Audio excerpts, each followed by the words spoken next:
Welcome. I'm going to discuss an undebounced button. First, I'm going to generate a tone through an AT-Tiny 85 microcontroller which I programmed earlier, and we're going to see how we can pick up frequencies using a simple Arduino. Ignore these buttons for now. To generate the tone, I connect 3.3 volts to the positive terminal of the microcontroller, ground to ground, and the output is here. Now I could use an NE555 timer. I won't bother with that, it's quite cumbersome. The AT-Tiny 85 works just as well. I can easily fit it on a breadboard. So let's just hear it. I should generate a tone of about 450 hertz. So we'll connect it up, just hear it.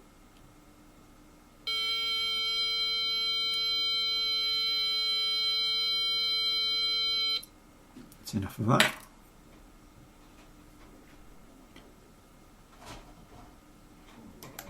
Now let's have a look at the code that generates frequencies. So here it is. 33 lines of code, not very much. Contains two components.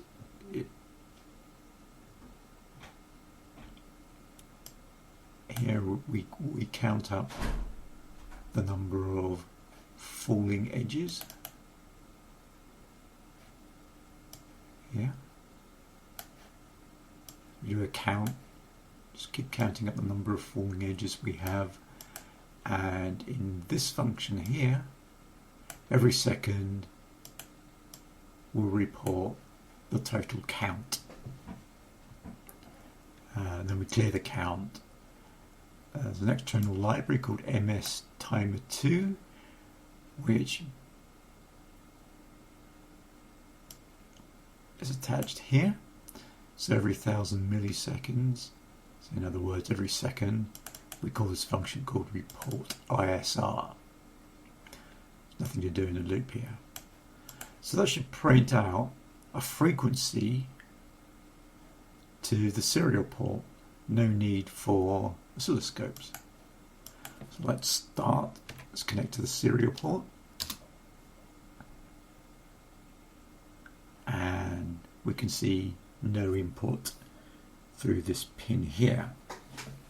So D3 is where we count the frequency, and it's giving us nothing.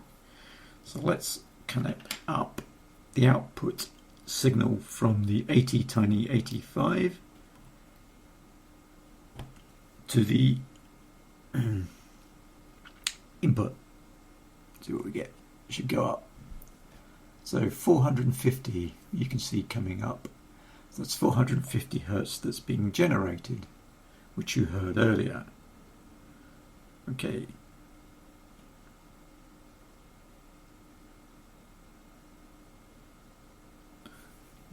We're finished with that.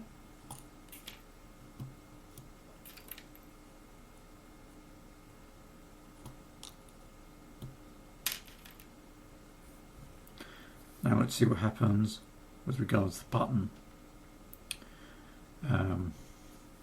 First off, this input is a floating pin. If I attach just any wire to it, put that in, see what happens. You see on the output that we're getting a frequency of 50 hertz. So there's some frequency of 50 hertz coming in from somewhere, and that is actually all the ambient electricity supply. So I'm in the UK working at 50 hertz, and you can see a 50 hertz signal. So let's take that out. And it goes down to 0 again. In fact, even if I just touch the breadboard, it should go back up to... Oh no, it's not doing it. Sometimes if I just touch the breadboard, 50 Hertz. So that's not good. That's what happens because this is a floating input.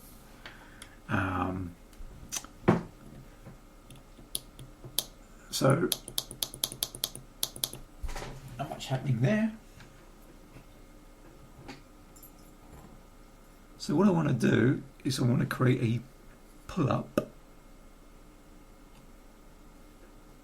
for this button. Now you can configure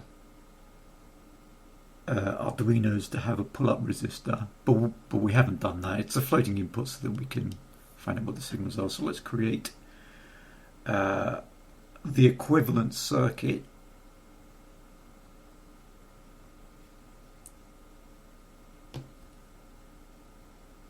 So I'm going to pull this up there to there, and then we're going to attach. Let's put 5 volts.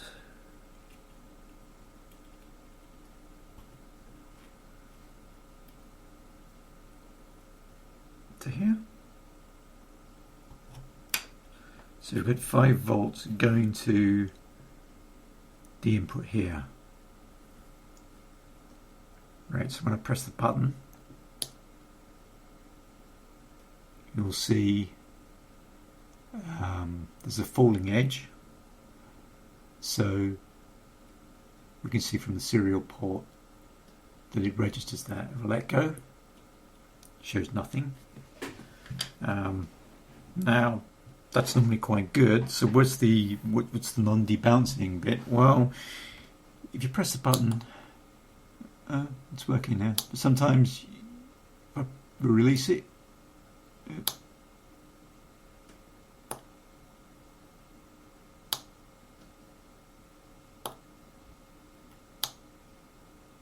okay, so there's one falling edge when I press it, which is correct. Let's lift it off again. You can see there's a falling edge when I release the button, and that shouldn't happen because it should be a rising edge. Let's do it again. Okay, so we can see that there are 2 falling edges. And again, and it's behaving itself at the moment. Usually it's not quite so well behaved. Press it down. So there's 2 falling edges, so there's a bit of bouncing when I press it down there. Let's release it. Oh, there's a little bit of bouncing when I release it because there's a number 1 there. Let's sometimes you do that. So that's not working. So it can be quite ill-behaved sometimes. Let's see if I can. So there was so I just pressed and released it, and I got 4 falling edges there. There should have only been 1.